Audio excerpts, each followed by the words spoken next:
Galera, vamos lá então com a parte, acho que número 8 aí do vídeo. Continuando com a letra M, uma das minhas bandas favoritas em todos os tempos, o Merciful Fate. Esse álbum aqui pra mim é outro top 5 em todos os tempos, assim, disparado. Don't Break the Watch é o terceiro álbum dos caras, lançado em 1984. Aliás, eu tenho três álbuns preferidos do Merciful Fate, assim, na minha opinião. O primeiro disparado é esse Don't Break the Watch. O segundo é o EPzinho, né, que não tem nome, é Merciful Fate. Merciful Fate, algumas pessoas chamam de No Heaven No Fun, mas na verdade ele não tem título, né? O título do EP, do álbum, é o mesmo, leva o mesmo nome da banda. E em terceiro, Melissa, de 1983. Mas esse álbum aqui, o Don't Break the Watch, lançado em 1984, é o meu álbum preferido dos caras. Clássico em cima de clássico, absurdo.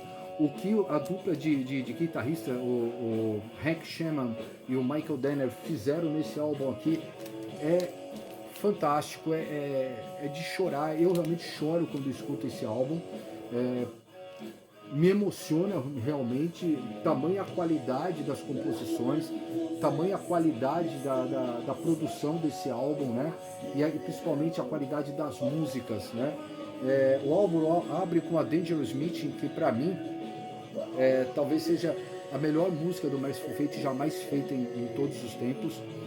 Para mim, o maior clássico do Merciful. Então abre com a Dangerous Meat, segue com Nightmare, Desecration of Souls e fecha o lado A com Night of the Ambor. O lado B abre com The Oath, segue com Gypsy, aí vem o Welcome, Princess of Hell, The One Far Away e fecha com talvez o maior clássico do Merciful Fate, talvez a música mais conhecida do Merciful Fate, que é Come to the Sabbath. Então, obrigatório, item maravilhoso, fantástico, dessa fantástica banda dinamarquesa.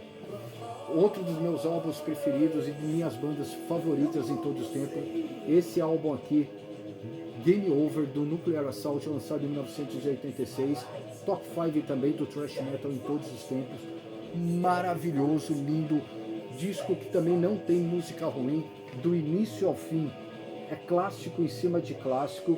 Eu tenho muitas recordações desse álbum, das minhas viagens pelo interior de São Paulo, em meados dos anos 80, em 86, 87. O Nuclear sempre foi uma das minhas bandas favoritas e esse é meu disco favorito disparado dos caras. Esse aqui é uma versão de 2017, lançada pelo selo alemão High Roller Records, ou HR Records, né? E é muito legal porque ele traz alguns mimos, né? O encarte o encarte que é o encarte original, né? Também com as letras, mas ele também traz um pôster, vou mostrar aqui, com a capa do álbum, que é muito legal. A High Roller é sempre muito caprichosa nos seus lançamentos. Eu tenho outros títulos aqui da High Roller, acho que já mostrei um aqui, e tem o Possessed também, não lembro se tem mais algum, que eu vou mostrar aí na sequência. Então, ainda com a letra N, ainda do Nuclear Assault, esse é o Brain Death, o EPzinho dos caras, lançado também em 1986. Esse EP foi lançado um pouquinho antes do Game Over, mas para mostrar para a galera, apresentar a banda ao público, né, aos thrashers, aos headbangers, né, quem era o Nuclear Assault. Eles lançaram esse EPzinho aqui em 86 e depois lançaram na sequência o Full Length, né, o Game Over. Esse aqui traz 3 faixas somente, o lado A somente com a faixa título, a Brain Death, e o lado B com Final Fight e Demolition. Fantástico, também um dos meus EPs favoritos, junto com Sentence of Death do Destruction, junto com The Sign of Evil do Sodom, junto com Creeping Death do Metallica, com o EPzinho do primeiro EP do Merciful Fate, enfim, maravilhoso. Outro item que eu tenho muito carinho, uma das minhas bandas favoritas. Pulando para a letra O, thrash metal americano de Nova York, o Overkill. Esse, se eu não me engano, é o segundo álbum dos caras de 1987, o Take Over. O Overkill, que é uma banda muito conhecida do cenário, né, thrash mundial, né, e esse álbum aqui é um álbum muito técnico mesmo. É um dos melhores álbuns thrash da história do heavy metal e do thrash metal de um modo geral. É um álbum que vale muito a pena ter, porque a qualidade das composições são muito grandes, os caras realmente estavam voando nessa época aqui, né? Realmente um álbum que vale muito a pena ter na sua coleção. Banda cult, né? Banda também muito conhecida aí do cenário thrash mundial. Ainda com a letra O, o Mr. Madman, Ozzy Osbourne, esse é o seu Diary of Madman, grande álbum, ainda trazendo aí o Randy Rhoads como guitarrista. O Randy Rhoads, para mim, um dos maiores guitarristas da história do rock e do heavy metal, né? Em todos os tempos. Nos deixou muito cedo, né? Morreu num acidente de avião, num voo ali numa fazenda que eles pararam para dormir durante uma turnê americana. Mas esse álbum aqui traz grandes faixas, grandes hinos do Mr. Madman, né? Músicas que até hoje estão nos shows, né? Como Over the Mountain, Fly High Again, enfim. Álbum icônico, álbum maravilhoso, das minhas bandas favoritas. E outro do Ozzy, e outro, talvez o meu favorito do Ozzy, é esse aqui, o Bark at the Moon, álbum lançado em 1984. Foi o álbum que eu aprendi a gostar de Ozzy Osbourne, foi o primeiro disco que eu escutei dos caras, né? E isso quando ele saiu em 1984, muito também justamente pelo fato das TVs abertas brasileiras mostrarem muito o videoclipe da música Bark at the Moon, né? E eu me apaixonei de cara, assim. O Jack Lee é o guitarrista nesse álbum aqui, tocou muito o solo dessa música, da música Bark at the Moon, é icônico, maravilhoso realmente. E outro disco que me faz apaixonado por essa lenda aqui do heavy metal mundial. Ainda na letra O, o Onslaught, esse é o segundo play do Onslaught, o The Force, álbum lançado, se não me engano, em 1986 ou 87, eu não me lembro.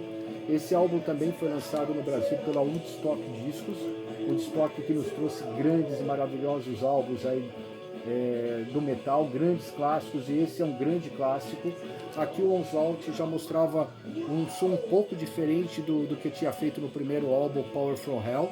O Onslaught, para quem não sabe, era uma banda punk inglesa, que depois que os caras ouviram Metallica, Slayer, piraram no bagulho e viraram metal assim, né? Viraram a casinha, viraram a casaca, como se diz, e passaram a tocar metal.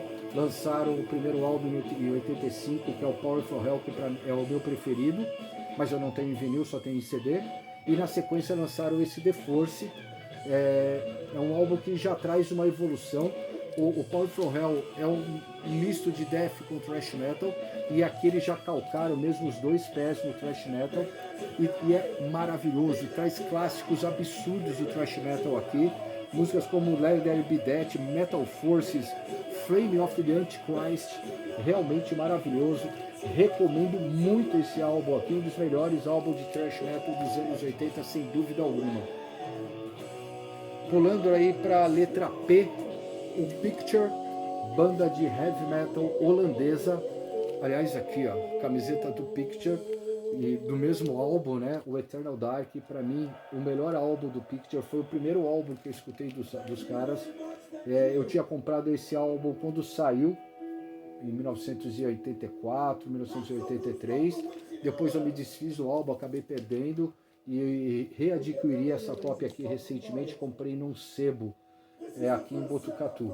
Um álbum realmente maravilhoso, grandes clássicos do heavy metal. Picture, que é uma banda icônica, ela só não faz parte da New Wave of British Heavy Metal porque é uma banda holandesa e não inglesa, mas é da mesma época, né? Já fazia o mesmo tipo de som do que as bandas inglesas faziam ali no início dos anos 80, que foi o início do heavy metal. Então, se você quer entender o que foi o heavy metal na Europa, o que veio a ser a New Wave of British Heavy Metal das bandas inglesas, você precisa conhecer o Picture e você precisa conhecer esse álbum aqui, o Eternal Dark, maravilhoso. Outra das minhas bandas favoritas de speed, thrash metal, heavy metal, o Pile Driver, mistura todos esses estilos, né? Esse é o primeiro álbum dos caras, o Metal Inquisition, álbum fantástico. Essa banda é canadense, Esse álbum é de 1985, álbum então de estreia dos caras. Eu acho uma das capas e contracapas mais legais da história do metal. Acho essa capa fantástica, acho do caralho mesmo. Sempre me encantei com essa capa desde quando eu vi pela primeira vez lá nos anos 80. E a contracapa também do caralho. A música Metal Inquisition é um dos grandes hinos da história do metal. Fica a dica. Esse é o segundo álbum do Piledriver, o Stay Ugly, permaneça feio. Segundo álbum, para muita gente, é o melhor álbum dos caras. Eu prefiro o primeiro, esse aqui é mais voltado para o thrash metal, mas também com muita pegada de heavy metal e speed metal, como é característico dos caras. Álbum fantástico, esses dois que eu tenho aqui são versões importadas, não são nacionais. Apesar de ambos terem saído no Brasil pelo Woodstock, essas são versões gringas. Aliás, esse não, o Stay Ugly é da Woodstock, mas o Metal Inquisition, que é o primeiro meu, é importado. Esse aqui é a versão nacional, saída então aí pela Woodstock, pelo nosso Valcir Chalas, beleza? Pausa aí para o bloco número 9.